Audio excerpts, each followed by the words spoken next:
gamba ati jangu olwanireko Bobi Wine Allien Skin. Allien Skin kenyini yekubira Bobi Wine. Mukamwake. Buli muntu ayaga chikoda fena twali tumuwagira Allien Skin. Sammy ebintu binakola Allien Skin ndo limukola wadde kota. Naye yaja ku TV nayogera statement ezimukuba kenyini. Nali kukubide kesi munanga tulwanyisa Allien Skin Sammy. Abantu bano bonna bali kuna abakuba Allien Skin. Tebamukuba ntulo kwa bajjo ya mugamba bamukuba lwabyeyogera kenyini. Tusuba gamba atu yagala enkyuka Sammy.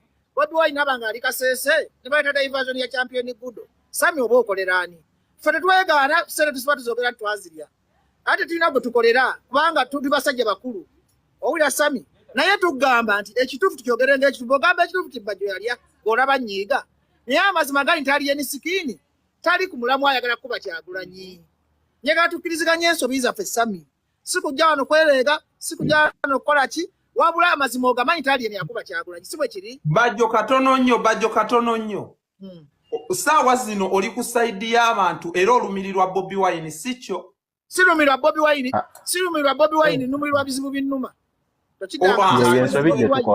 ku bizibu ebikuluma nkiwa kugundi kutuwa Bobi Wine zatambudde okutandikira embalala yali abyogeddeko sikyo wali owuliddeko Bobi Wine nga mentioning erinnya lya Allien Skin kankuddemu ekyo Sammy kankuddemu Bobi Wine tali kule wali owuliddeko Sammy tokiddanga Bobi Wine talina budde bwa Allien Skin webali kati Bobi Wine waba talina budde bwa Allien Skin Bobi Wine alina abawabuzi wulira olaba Bobi Wine teyakutimba tayogera kugwe kati ayogera ku musajja ali mu mukuba obadde kinaawe nedda kati Bobi Wine alina abawabuzi abasukka mu 10 abamuwabula wali owuliddeko amwogeddeko alina abafuutu soja wali osanzeko ebintu bya Allien Skin oba waidi mutwe oba wani Sammy soko ulire tulabanga kubiriwo Sammy soko ulire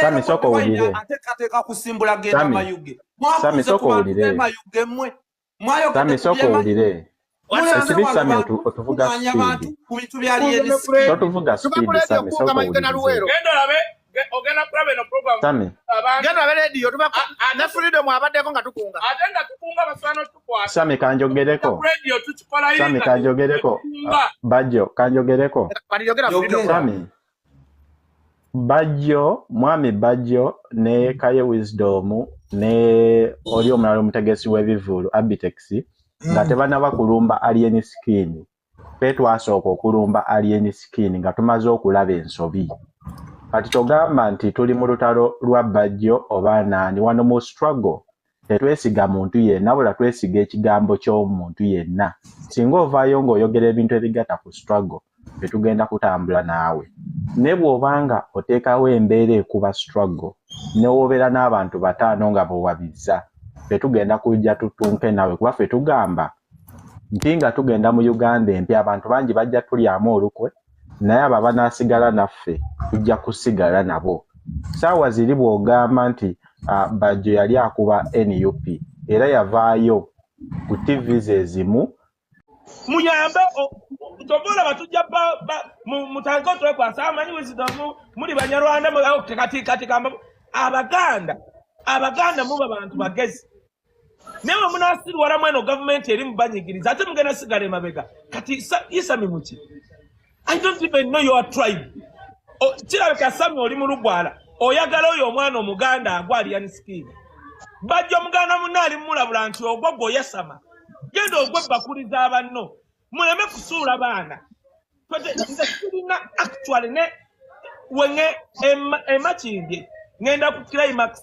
wa research wa Aruna Pakalasti nze nali simanyi nti ne makindye ghetto nagenda eri emmanju oli omwana giyagula yonna ghetto abaana babeera mu ghetto nagende wa Paraso nga nakyusa emmotoka tolina wookyusiza ghetto ze nsula Lubaga nazimba Kampala Center kati musi nazimba wa Bakuli opposite kyabaita ambiance that's Kampala Center twetwekoledde natandika okukola mu ddwaliro lya maama wange nga nkyasoma senior 1 senior 3 nalina edduuka ku Maria's Galleria nga Maria Kiwanuka ye landlady wange senior 3 zinenda otezikola kombu zikola bwa buloka simanyi boda bite kwasama tuli wano kuyamba abantu mu kyo kuyamba Allien Skin yasama bwasama oli kata Labisa daddy. Mu buliri bwo ng'oli mu buliri n'omukazi. Yakomyewo Uganda bangambye yakomyewo Uganda. Ino okomawo kubanga yatandika okwogera n'abenaale tokimanyi naawe. Tebamusibye.